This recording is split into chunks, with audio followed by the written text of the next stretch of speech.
आज यूपी के 9 जिलों की 55 सीटों पे दूसरे चरण का चुनाव प्रचार खत्म हो गया। दूसरे चरण के चुनाव के लिए आज सभी पार्टियों ने धुआंधार चुनाव प्रचार किया।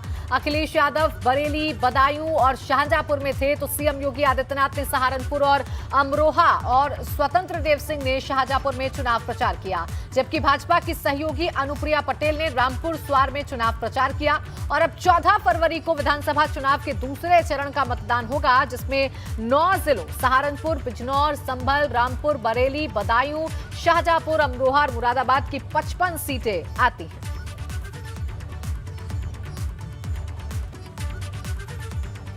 तो 55 सीटों पर मतदान 14 फरवरी को होना है और उससे ठीक पहले आज चुनावी शोर थम चुका है। तमाम दिग्गजों ने आज जमीन पर उतरकर अपने पक्ष में माहौल बनाने की कोशिश की।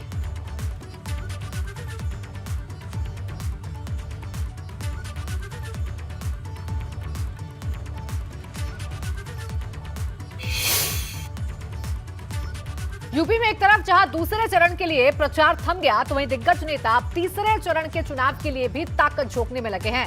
भाजपा की ओर से खुद प्रधानमंत्री नरेंद्र मोदी आज कन्नौज में मोर्चा संभाले हुए नजर आए। प्रधानमंत्री मोदी ने यहां एक बड़ी जनसभा की। इस दौरान पीएम मोदी ने विपक्ष पर बड़ा हमला बोला। पीएम ने कहा कि परिवारवादी पार्टियों ने लोकतंत्र की भावना को बदल दिया। इनकी परिभाषा अलग है, जिसका मतलब परिवार के लिए, परिवार द्वारा शासन। वहीं पीएम मोदी ने कहा कि पहले चरण के चुनाव के बाद परिवारवादियों की नींद हराम हो गई है, क्योंकि यूपी की जनता माफियावादियों, दंगाइयों के खिलाफ वोट कर रही है।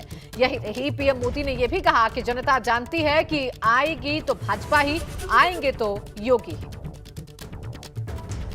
हमारे देश की गैर परिवारवादी पार्टियों ने लोकतंत्र की इस भावना को ही बदल दिया।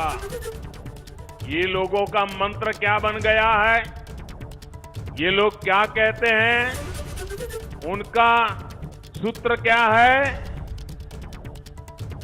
Of the people, by the people, for the people नहीं। उनका सूत्र है परिवार का, परिवार के लिए, परिवार द्वारा शासन। Government of the family, by the family, for the family.